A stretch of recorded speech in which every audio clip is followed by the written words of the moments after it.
So ito mga bossing, ito na si OC200. Bali, ah, alam naman natin na si OC200 is madali lang siyang uminit, no? At matagal din siyang mag-boot. Okay. So, ang gagawin natin is bubuksan muna natin para makita natin sa loob. Okay. Tinanggalan ko na ng screw. Likod. Try yan.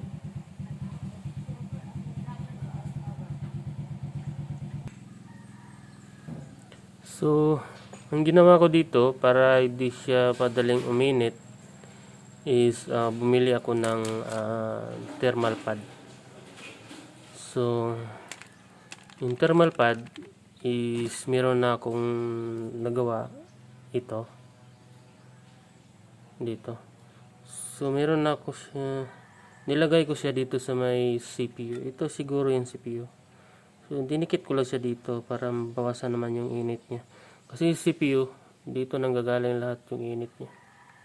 Yan, dinikit ko lang. Then, meron pa tayong isa. Yan. Lagay natin. Yan, nalagyan.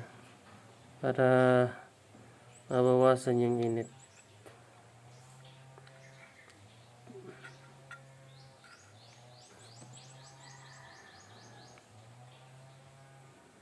Yan.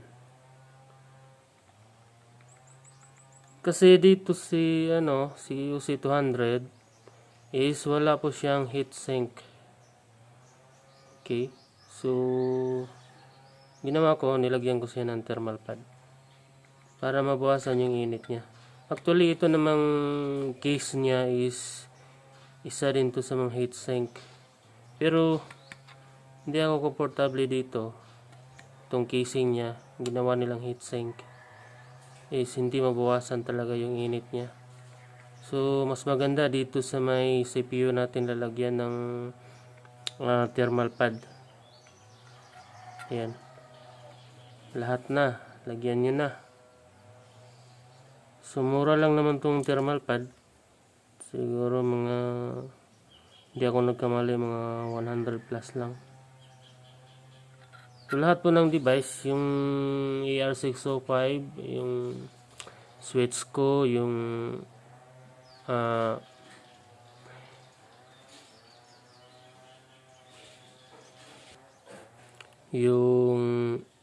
MikroTik ko, meron din yun. Meron ding nilagay doon na thermal pad. Yung ISP ko na actually meron naman yung nilagay pero kulang pa rin.